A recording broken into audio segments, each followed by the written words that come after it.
বাজারের কেনা লিচু খাচ্ছেন? বাজারের কেনা লিচু খাওয়ার আগে অবশ্যই লিচুর উপরে 1 চামচ লবণ দিন।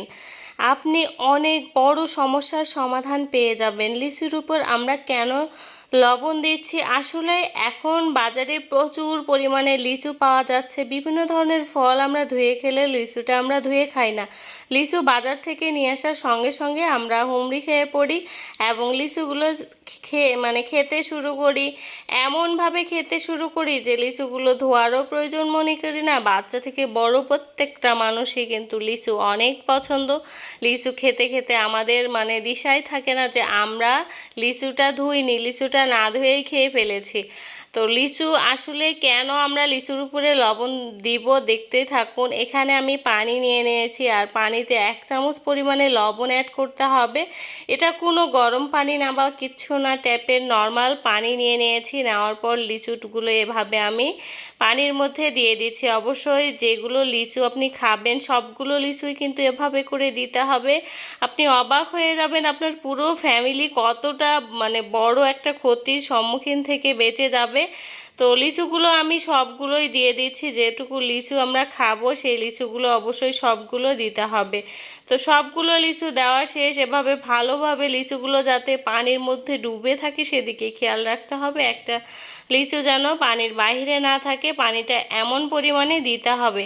এখন আমরা দেখতে পাচ্ছেন লেবু দিয়ে দিব। লেবুর প্রায় 1 চিড় নিয়ে নিয়েছি। এই রসটা এখানে অ্যাড করে দিতে হবে। আপনাদের বাসায় যদি ভিনেগার থাকে তাহলে ভিনেগারটাও এখানে দিতে পারেন। তো এরপরে দেখতে পাচ্ছেন সবগুলো লেবুর রস চিপে চিপে আমি দিয়ে নিয়েছি এভাবে।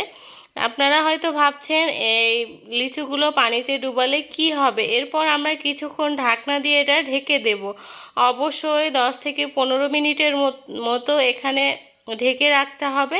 তারপর আমরা চলে আসলাম কিছুক্ষণ পর। তারপর লিচুগুলো সম্পূর্ণভাবে পরিষ্কার করে ধুয়ে তুলে নিতে হবে। এগুলো আবারও আমি এখান থেকে তুলে নেওয়ার পর এগুলো কিন্তু ফ্রেশ পানি দিয়ে 2 বার করে ধুয়ে নিতে হবে। আপনারা ভাবছেন যে এত কাণ্ড করার কি দরকার? তো আসলেই আমাদের কিছু কষ্ট তো করতেই হবে আমাদের ক্ষতি থেকে বাঁচতে হলে। এখানে প্রচুর পরিমাণে ময়লাও বের হয়েছে। আর বাজারে যে সমস্ত লিচুগুলো পাওয়া যাচ্ছে সেগুলো সার, বিষ, কেমিক্যাল দিয়ে পাকানো বা কালার করার জন্য বা বিভিন্ন ভালো রাখার জন্য অনেক দিন। তো এই সমস্যাগুলোর হাত থেকে কিন্তু আমরা মুক্তি পেয়ে যাব। আমরা না ধুয়েই কিন্তু গপাগপ লিচু খেয়ে ফেলি। এই বড় ধরনের সমস্যা থেকে আমরা মুক্তি পেয়ে যাব। এটা থেকে আমাদের বিভিন্ন ধরনের অসুখ হতে পারে। এজন্য অবশ্যই লিচু খাওয়ার আগে যে কাজটি করেছি অবশ্যই আপনারা করবেন। অনেক বড় বিপদ থেকে মুক্তি পাবেন।